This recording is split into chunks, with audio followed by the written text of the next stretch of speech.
Planning a trip to Belgium and wondering how much it's actually going to cost, I spent 1 week solo traveling through Brussels, Bruges, Ghent, and Antwerp, and today I'm breaking down what I spent, from accommodation to trains, food, and activities. Hi, I'm Taya. I'm a travel content creator sharing weekly vlogs, guides, and tips to explore the world, plus creator advice to grow your brand and land collaborations. My Ultimate Belgium Guide is one of my most popular videos on my channel, and I've had a few questions about the budget side of things. In this video, I'll give you my honest breakdown, what I tracked, what I estimated, and what you can expect for a 1-week solo trip to Belgium. I want to preface this by saying that while I'm not a luxury traveler, I'm also not a backpacker. So to some of you, this might seem cheap. Some of you, this might seem expensive, and some of you might be like, okay, that's doable. This video is geared to help you with your planning, whether it helps you decide what you don't want to do or whether it helps you decide what you do want to do.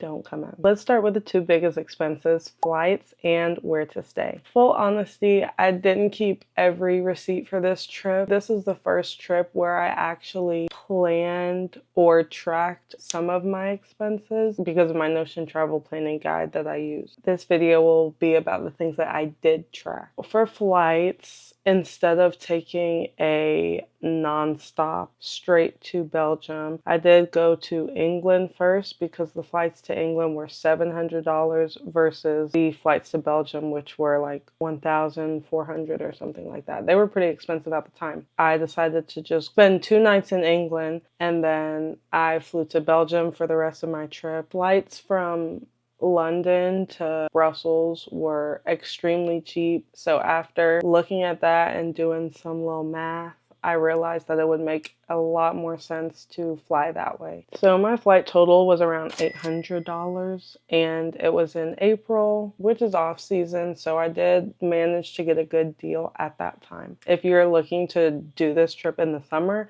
your prices are obviously going to be a bit more expensive. I based myself in Brussels and stayed in an Airbnb that was just a 3-minute walk from Grand Place and an 8-minute walk from Brussels Central Station. It was very walkable, so I definitely recommend staying in the city center. My Airbnb came out to $453.24 for 6 nights. Technically, the Airbnb that I stayed in wasn't the initial Airbnb that I booked. It's about $100 more than the Airbnb that I booked. The host of the Airbnb I was initially stayed in had to cancel very last minute, like days before I was leaving for the trip. I was able to luckily work with Airbnb to get some kind of credit to find an accommodation that was also in that area, so last minute. It was a stressful time, but I'm glad that everything worked out for the best. Accommodation really racks up when you're solo traveling because you have no one to split it with, which is why people typically go for hostels. But I like to be comfortable in my own space, so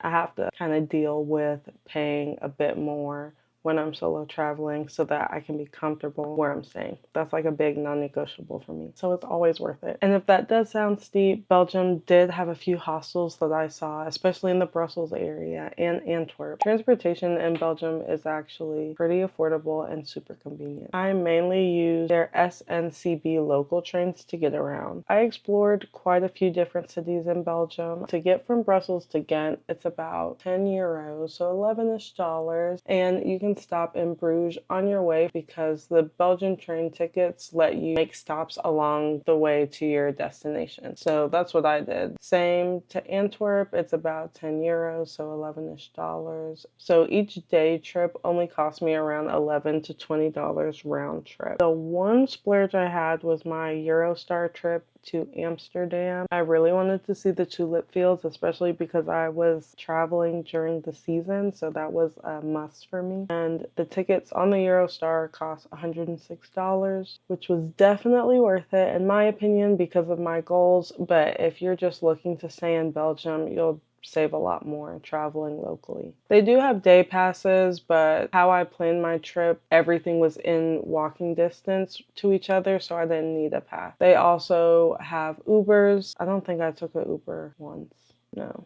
I didn't take any Ubers there, but I did have the app just in case it was necessary. But I took their buses, trams, streetcars, trains, all of it. If you're finding this video helpful so far, don't forget to give it a like and subscribe for more travel tip videos. This is where my budget added up a little fast when it comes to activities. Belgium has so many unique experiences. Thankfully, I tracked most of these. The Belfry in Bruges was $16.37.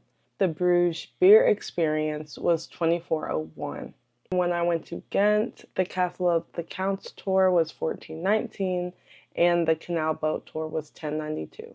In Antwerp, the Chocolate Nation Museum was $21.72, and then in Brussels, I got Mini Europe and Atomium combined tickets, which came out to $37.11. And then I also did a chocolate making workshop, which was $37.78.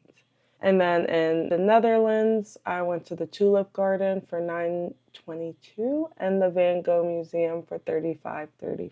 So the activities and experiences alone totaled to just over $206 for the week, which honestly, in my opinion, is not that bad. If I were to change anything, it would have been purchasing Mini Europe tickets and not going to the Atomium. Definitely check out my Brussels vlog if you want to see why I have that perspective.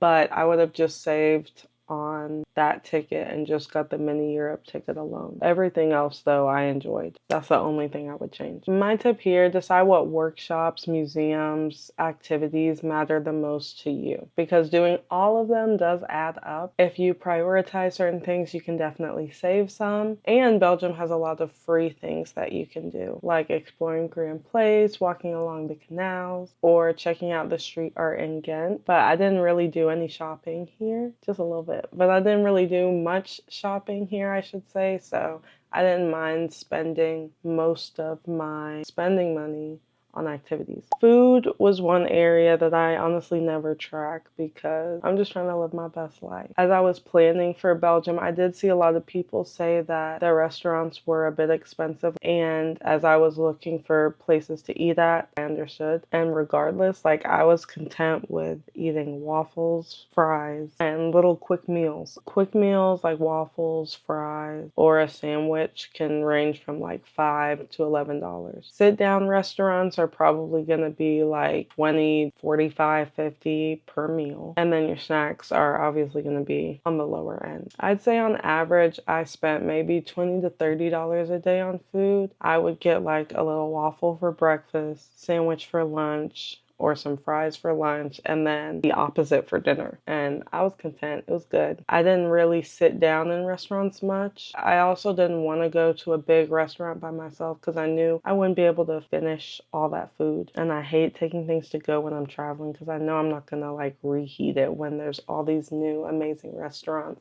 right outside. Like, I'm gonna want to try other things. I feel like I was being smart when it came to food. 20 to 30 a day. I probably spent around like $175 for the full week. If you're tighter on a budget, you can definitely save by going to the grocery store and buying things to cook for breakfast, or just buying snacks to have throughout the day. I did buy waters in the grocery store and a few snacks, but I didn't buy any breakfast because all of my days started with like an early morning, so I was like, I'll just grab something while I'm out. Putting it all together, my 1 week solo Belgium trip, the flights were about $900. My accommodation was $453.24. Transportation, $150. Activities and attractions, about $205, and then food and daily spending, because I did go shopping. I did go shopping once in Antwerp, $200. My grand total was about $1,908 for the full week, which I think is pretty good. When I looked back at it for this video, I was like, oh, that's not bad at all, especially with the accommodation. The accommodation surprised me at how good of a price it was, especially because right now I'm planning a trip to Croatia, so comparing that price with these prices is very different. So again, this is my trip. If you choose hostels, skip the Eurostar, cut down on meals out, you can definitely make this trip a lot more budget friendly. But as I mentioned before, I am not a backpacker. I don't call myself a budget traveler. I just like to enjoy myself and do things in moderation, which means like knowing that I don't need to spend hundreds and hundreds of dollars on all this extra stuff. Especially when I'm traveling, I prefer for most of my money to go towards activities and experiences rather than items and fancy hotels or fancy meals. Would I recommend Belgium if you are traveling on a budget? Absolutely. I would recommend it if you are wanting to splurge a little as well. It's not as cheap as Eastern Europe, but compared to Paris or Amsterdam, it's definitely affordable. Trains make it easy to see multiple cities, and even on a mid-range budget, you can experience canal tours, chocolate making workshops, and visit castles and museums without going home and worrying about your funds that are left over. I hope this breakdown helps you plan your own Belgium trip. If you want more details on my exact itinerary, check out my Ultimate Belgium Travel Guide video. It covers my route, safety tips, and what I do differently, as well as all of my Belgium vlogs. Do you want more budget breakdowns for my other trips? I'll see you next week.